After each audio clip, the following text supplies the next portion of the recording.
On va commencer? Je t'écoute, je suis prête. Et si on pouvait changer le monde en mangeant? Dans ce podcast, je vous emmène à la rencontre de celles et ceux qui façonnent l'alimentation de demain. Chefs, productrices, artisans, entrepreneuses, mes invités bousculent les codes pour réinventer notre façon de manger. À travers leurs histoires, ils nous dévoilent les coulisses de nos assiettes, leur impact sur notre société, notre santé, notre planète, et nous partagent ici leurs ingrédients du changement. Bienvenue, je suis Julie Vanocelle et vous écoutez La Recette.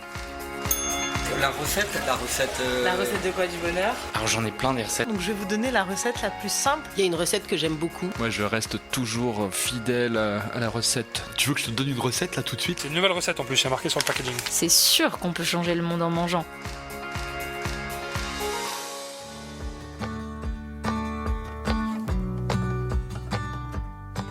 Donc tu as cette prise de conscience, tu te renseignes sur l'impact des produits C'est ça. carnés et j'ai même lu dans une interview qu'à l'époque tu es en colère et que tu réfléchis à vendre Maison Exactement, ouais. Landmen. Ouais, ouais. Ça va aussi loin. Oui, oui, parce qu'en fait, comme le disait Descartes, à un moment donné, il faut, pour approcher la vérité, jeter à la poubelle tout ce qu'on a reçu en héritage.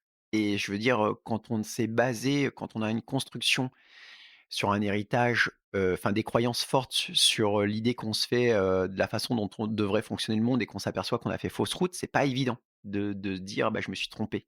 Et en fait, il faut que je revoie un petit peu tout ça. Et c'est violent. Donc, moi, via Maison Landmen, je participais à une industrie dans lequel, j'adhérais plus aux idées. Donc, dichotomie énorme entre ce que je pensais et ce que je faisais. Et oui, la possibilité éventuelle à un moment donné de se dire: «Bah, je sors de ce jeu-là et je passe à autre chose». Il se trouve que j'avais une certaine tribune via, cette, petite popularité au sein de l'écosystème food que j'avais via Maison Landmen et je me suis dit: «Tiens, pourquoi pas initier des projets qui seraient en lien avec ce que je suis en train d'avancer?» Et c'est comme ça qu'est venue l'idée d'être dans l'action et pas dans la thèse et de monter des projets qui soient en lien avec, favoriser une transition vers une alimentation plus végétale. C'est comme ça qu'est né Land Monkeys.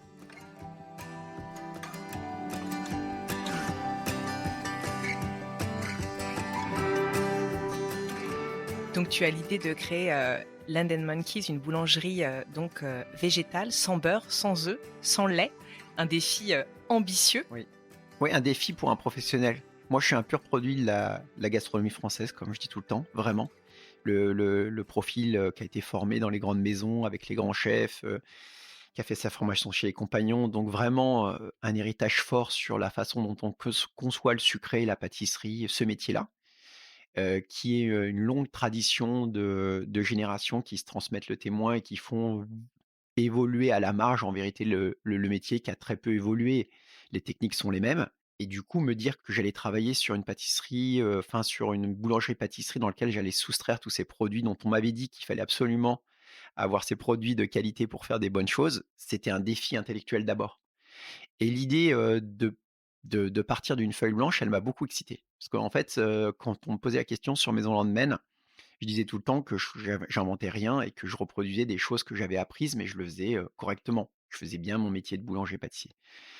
Mais par contre là, on était, sur quelque chose d'extrêmement nouveau qui était très, très beau sur le papier, sur lequel je savais que si on arrivait à faire évoluer, enfin à déconstruire cette idée que ça pouvait pas être gourmand, on allait ouvrir quelque chose qui était nouveau, un champ des possibles nouveau. Donc c'était vraiment excitant, cette période de recherche et développement et de création et sans savoir vraiment en plus si on allait y arriver ou pas, sans savoir vraiment si à la fin le résultat gustatif allait être au rendez-vous et au rendez-vous pour le grand public. Mais alors justement, il a fallu, comme tu nous l'as dit, repenser les fondamentaux de la Oui, boulangerie-pâtisserie. Et comment tu fais ça en fait? Comment tu fais? On va prendre l'exemple du croissant parce que c'est un peu un ouais, emblème de c'est un notre totem, ouais. pays.